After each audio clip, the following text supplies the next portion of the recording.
think you're doing? Jesus!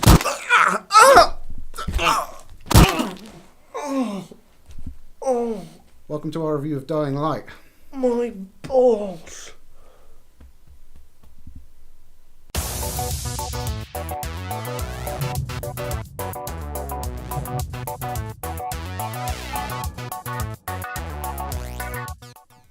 Hi guys, welcome to Overbyte Gaming. Today we're going to be reviewing Dying Light.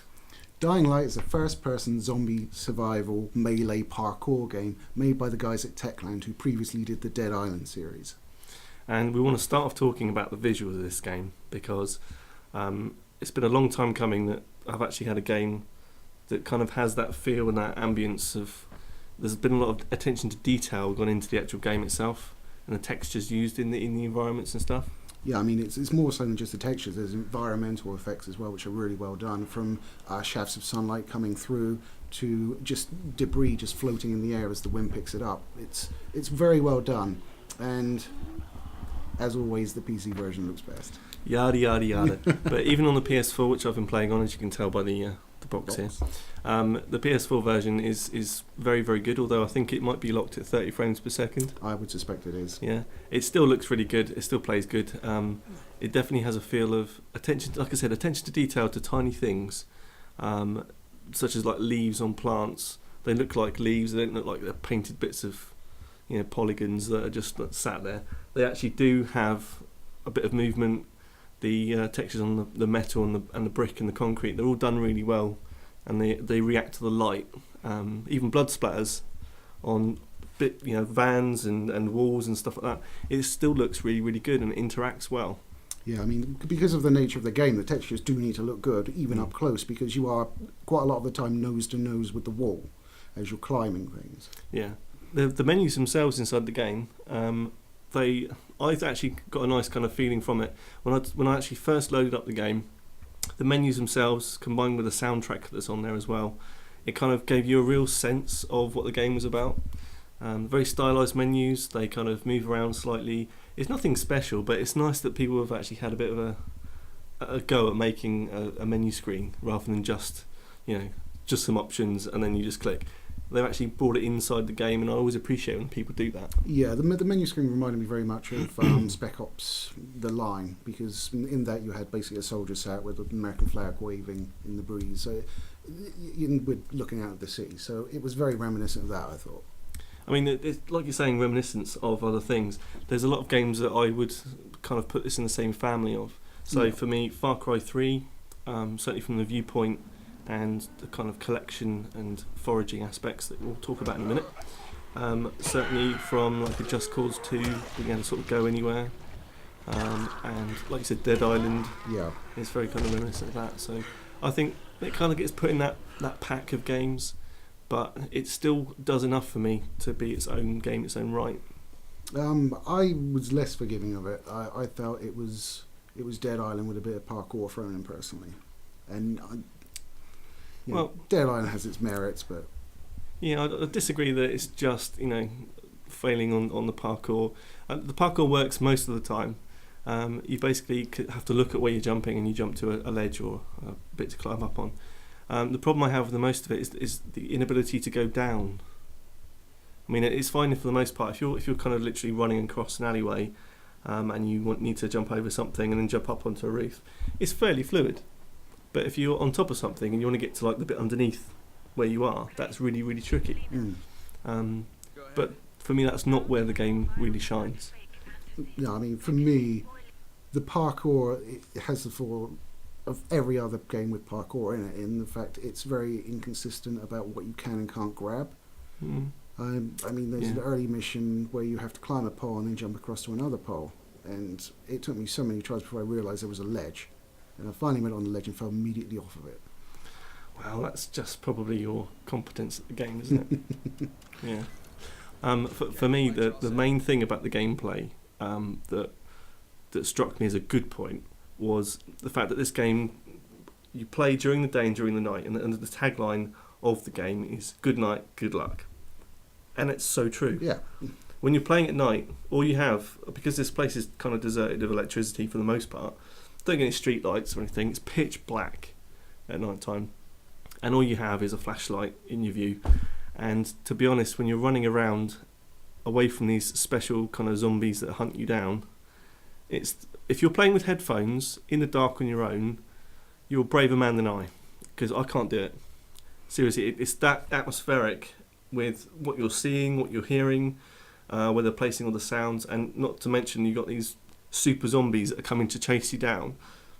My God, it's the most immersive zombie game I've played. It is very atmospheric, but for me the tagline should have probably been "Good night, fuck off," because that's exactly what I did when I had to start doing night missions, because they frustrated the hell out of me. These zombies are so quick, so powerful, and there's tons of them. They're everywhere. There's one spot you get like a herd of them. Competence my ass. It's just so annoying. See, if you're playing with the joypad, I'm sure it'd be much easier. I did play with the joypad. Oh. Ha! So you just crap then. I should have played with a mouse, maybe. But I have to say, some of the parts of this game are. It makes me want to come back to it, even playing the nighttime missions. When I first did it, they plonk you in the nighttime, and it's like, okay, you've got to get to somewhere, and it's the first time you've been in the nighttime, and everything that starts to make a noise or you see at the corner of your eye scares the shit out of you, because I get into immersive games like this. Yeah, all right. Well, at least I can climb up a ledge. It was a pole. But one thing I did find was that the nighttime missions, you can kind of get out of them for the most part. Some story missions will force you to do stuff in the nighttime, which is fair enough. So I'd advise probably getting some experience in that to start with.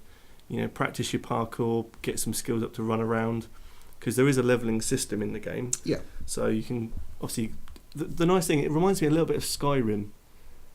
In the kind of levelling up aspects, there's three main things you level up: survivor, power, and there's a third one. Yeah, it's like agility. Agility, that's it. So of those skills, the more you use them, the more you level up, which is very, very Skyrim. Yeah, but I mean, I wasn't able to put a mod on that gave them enormous tits. It's always coming back to the tits. Where else would it come back to? Okay. But as I was saying, like, the Skyrim element of levelling up stuff you use. So if you are walk around brazen and going to smash zombies' heads in, your power level will go up and up and up. If you're constantly running away and climbing up ledges and stuff, your agility will go up. And when you're out at night time, those kind of levelling up experience points double. So there's again an incentive to go out in the night time, which is a lovely way of a game mechanic to make you go out in the night time. They're helping you play the game they want you to play. Yeah, I mean, the problem for me with the nighttime thing is when you do the story mission that forces you to do something during nighttime, it doesn't warn you that it's coming. Because it kind of just ticks over while you're in mid-mission, and then you're like, I can't get out of this mission, I have to do it. So you're basically shafted. If you haven't leveled up, like doing all the coincidental missions and all of that, then you're so underpowered, and these guys will just troll you. Competence again. No. Okay, so it's a fair point. What I normally do is I kind of go around foraging and exploring in the daytime. You get a radio alert from your kind of friends to say it's nearly night time, and you will never miss that, because it's quite clear. You need to get to a safe house, go to sleep, lock your doors and stay out of the night time. And it does feel that sense of danger is always there, and it's a really nice feeling. Well, I mean, the first time they do that, I don't think it actually clocks down. Because the first time you do it, you unlock your first safe house, and then you're doing something else, and they're like, it's almost night, you've got to get to your safe house. So you're like, oh shit, I've got to get to the safe house. And night never seems to arrive until you get there. No, I mean, time does tick along, but I've stayed up through an entire cycle. Yeah, I mean, like this initial mission, I don't think it actually will let you get to nighttime without reaching your safe house first. Okay. Well, maybe that's the case, but I mean, I think it's fair to say we need to point out that neither of us have actually completed the game yet. No. So there may be much more in the game that's there to be played. I've probably done about 5 or 6 story missions. I don't know how many there are. I've got a feeling that something might expand out a little bit. But at the moment, the map itself is quite contained. It's quite good. There's a lot going on. There's obviously your standard side quests and missions and stuff to do, which are helpful. They give you extra credits and XP and stuff, so that's always a handy thing to have. But it does have... I found one escort mission, and I think this is something we do agree on. We both hate escort missions. Oh, God, yes. I don't mind if you're doing an escort mission with someone that can help. But when it's someone, if I found a guy in a van, he was tied up, so I freed him. He started going on a bit, which is fair enough. Maybe a little bit of story. Okay, I get that. It's fine. But then I start walking, and he doesn't want to follow because he's still talking. Like, can't you talk to me on the way, at least? And then I got too far ahead of him. He ended up tied up again in the van where I'd found him the first time. So, guys, Techland, please don't do escort missions. You can have so many other different types of missions. I think game developers as a whole, please don't do escort missions. Yeah, nobody likes them. Or sewer levels. It's filler, isn't it? It's a side quest filler. It's basically elevating the difficulty of a quest that should take you 10 minutes to draw it out. Yeah, so bad point there. But on the whole, I really like this game. It's immersed me enough. I mean, I was unsure about it to start with. I think we played it a little bit before we started playing it full on. Yeah. I played around here, and it was nice looking, but I didn't really get it. But you have to sit down and play it for about 30 to 60 minutes, and you'll start to realise that you've lost the last 4 hours. And doing the tutorial helps. Yes, it does. It always helps. So, for me, Dying Light is one of those games where you can lose a lot of time in, and you can actually have a lot to do inside the game. I mean, we need to talk about the whole crafting system. Yeah. So, I mean, how much crafting have you done?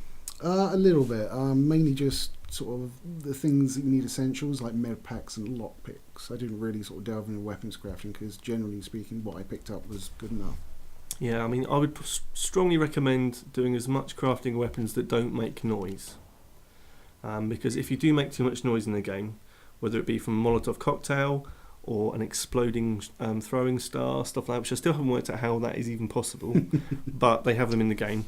You can get burning and freezing ones too, but this is obviously a realism shot. Yeah.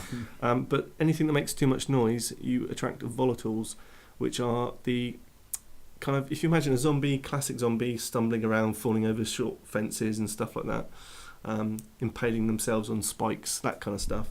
The volatiles are kind of like you, but a bit mental, aren't they? They're a bit mental. Yeah, they're more like the infected from 28 Days Later. Yes, exactly like that. They kind of and start chasing you.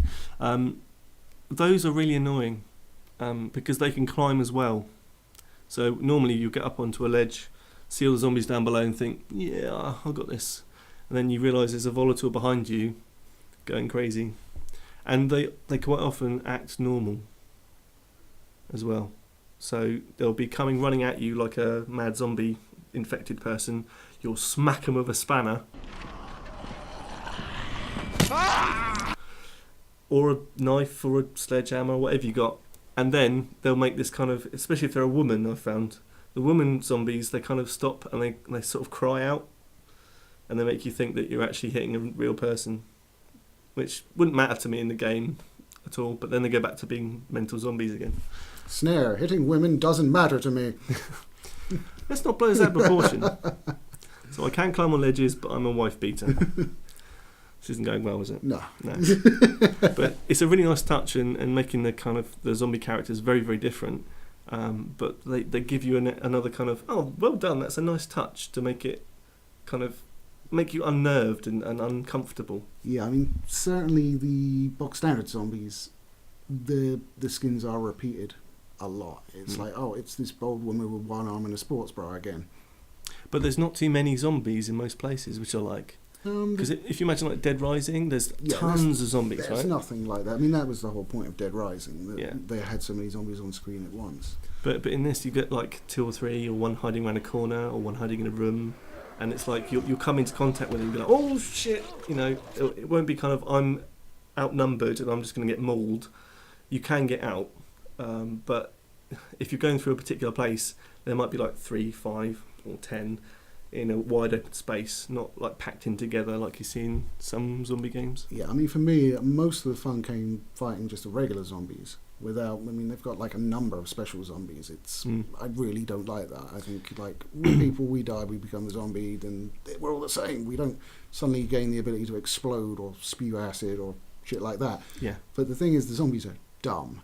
The regular zombies, dumb as shit. It's amazing. They'll just They'll just wander straight towards you. So you'll be stood like in the road, and they'll be up on the roof, and they'll just. Yeah, but they've got great hearing. Yeah, they do. Because I mean, you can be in a bush the other side of the road, and they'll go, huh? And they come wandering over. Volatiles again, just much worse. But the kind of different types of zombies remind me of Left 4 Dead. It's almost like they've nicked it from that. Yeah, I mean, they got the spitter, they got the bomber which blows up. I think Left 4 Dead maybe didn't initiate the trope, but it certainly popularised it. So, as I don't like it, I've got them to blame. Yeah. I mean, the crafting system for me, it was, like I said, you want to do stuff that's silent, but there are lots of options, and you could pick up lots of blueprints which you then use to craft particular upgrades to weapons, and the weapons themselves don't last forever because the durability will go down with each hit that you use on a zombie or whatever, and then you'll have to either repair it a number of times before that runs out, and then you have to just get rid of the weapon and sort of salvage it for parts. Yeah, but breakable weapons for me are another bugbear I have. Because, I mean, you've got like a cast iron hammer which is designed for hitting very hard things at great deal of force, and yet it breaks after imploding several zombie heads. I don't really see how that works, nor do I see how duct taping a splint onto it is going to make it the same strength as it was before. Maybe I'm just suppressing the judgment on this, but I actually like it.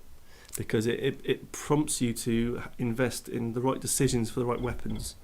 So if you've got a weapon that's going to go after 10 minutes, you're not going to put all your money and the materials into that particular weapon. I think it works because it's pushing you to keep foraging, keep exploring, pick up more equipment, find new weapons. Okay, I haven't got to the point where my weapons run out yet, so I've got nothing left. I've just picked up some guns, but I'm scared to use them because they're going to make some noise. I've got like a AK-47 type rifle, and that's going to attract everyone to my location, which I don't want. Yeah, but I mean, you touched on a point there where you talked about paying in money and material to upgrade your weapons, and all of the weapons break, so you're throwing money to basically make things easier for a little while. Nothing lasts forever, Lee. I intend to. So I've got to say, there's not many bad points for me in this game. I think it's a strong buy on any platform, to be honest. I don't think there's too much. I mean, okay, the PC will have the higher frame rate, as always, but certainly on the consoles it stands up very well. I've had a lot of fun with it, a lot of putting the headphones down and going to a bright place in my house because I'm scared shitless of it. But I've got to say that it's a game that I would definitely recommend. Absolutely. For me, I'm less enthusiastic about it. I wouldn't say it's crap or terrible or anything like that. It's a decent enough game.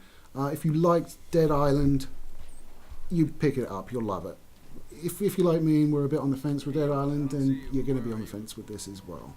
It is better than Dead Island, but it's not a significant difference in the way it plays, apart from the parkour. Do you think that those other games, because I haven't played Dead Island, I dabbled for about 5 minutes, I didn't actually start playing it full on. Do you think stuff like that's actually coloured your opinion of it strongly though? Because I mean, for me, I've not played Dead Island and I love this. No, I don't think so. I mean, what's colouring my opinion is the combat is almost entirely the same, and the fact your weapons break and you pick up boards and pipes and stuff like that to bash zombie heads in, that's exactly the same. It looks nice, so the combat is maybe a little bit more to it where you have like special moves and stuff, but overall it's very similar indeed.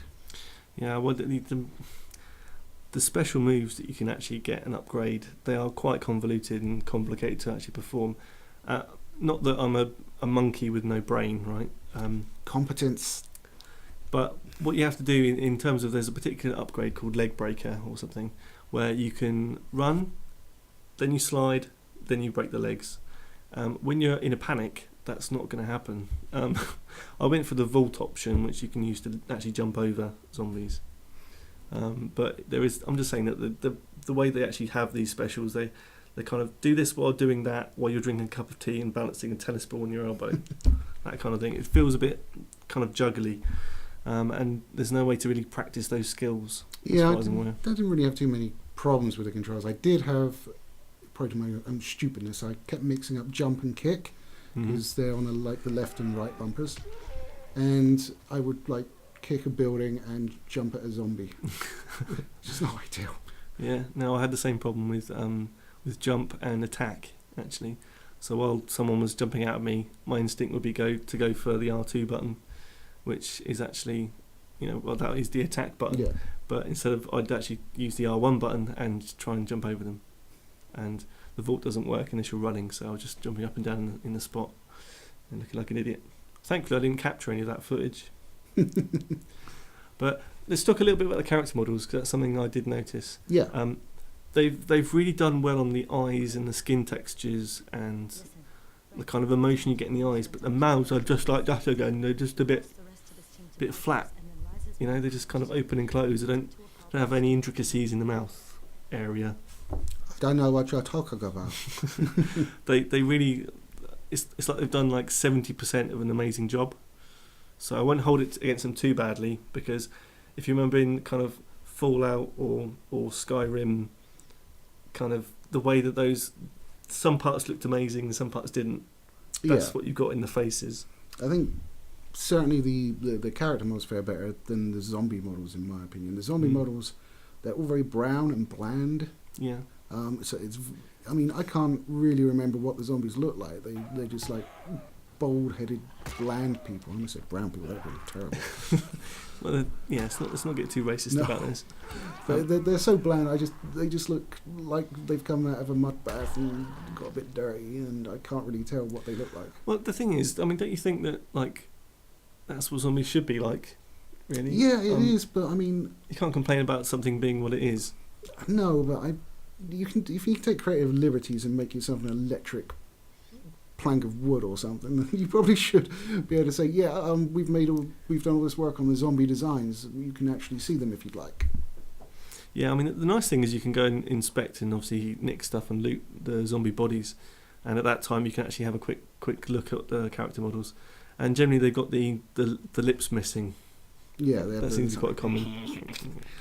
So that's kind of standard zombie fare, really, isn't it? So, yeah. But I think on the whole, like I said, I would recommend buying this game. I think it's got a lot of content. It's certainly kept me going for a couple of hours, and I feel like I've only scratched the surface of the game. Lots of side quests, and there's plenty of exploring to do, and you get rewarded for it, and that's always a good game mechanic to be had in a game, that you're rewarded for looking around shit and picking things up. So again, a very good applaudation, even if that's a word. A bit of applause to the guys at Techland for producing a game that I think they've managed to craft something into making you play the game that they want you to play without making you feel like you're being forced into it. That's the way I feel anyway. Well, I think we also need to thank them for not violently misleading us with the trailer as well. Good job, fellas. Yeah, there's been too much of that this year and last year. So I don't think I've got anything else to say about this game. I'd give it, marks out of 10, 7.5 to 8 maybe, because I have yet to play the rest of the game. Yeah, for me it would be 5 or 6. I still think if you like Dead Island and that type of gameplay, you're going to love it. So your mark will be much higher, and it'll be worth picking up if you do like that. Yeah, cool. So that's our review of Dying Light. I hope you've enjoyed that. Please comment, rate and subscribe, and do all the funky YouTube stuff down below. But I've been Snare. I've been Lee. And we've been Overbyte Gaming. So thanks for watching, and we'll catch you next time. Take it easy, guys. To interfere with anyone else around me. But in this game, you're thrown into a match with potentially up to 3 other people or bots when there's no one available to play against this monster. And I think in every single match I've played, no one else has got one. It's huge. People have always made comparisons on map sizes and stuff. The map sizes themselves don't matter. It's actually what you've got inside the maps to do is more important, and it is absolutely massive. You have side missions that will take you across multiple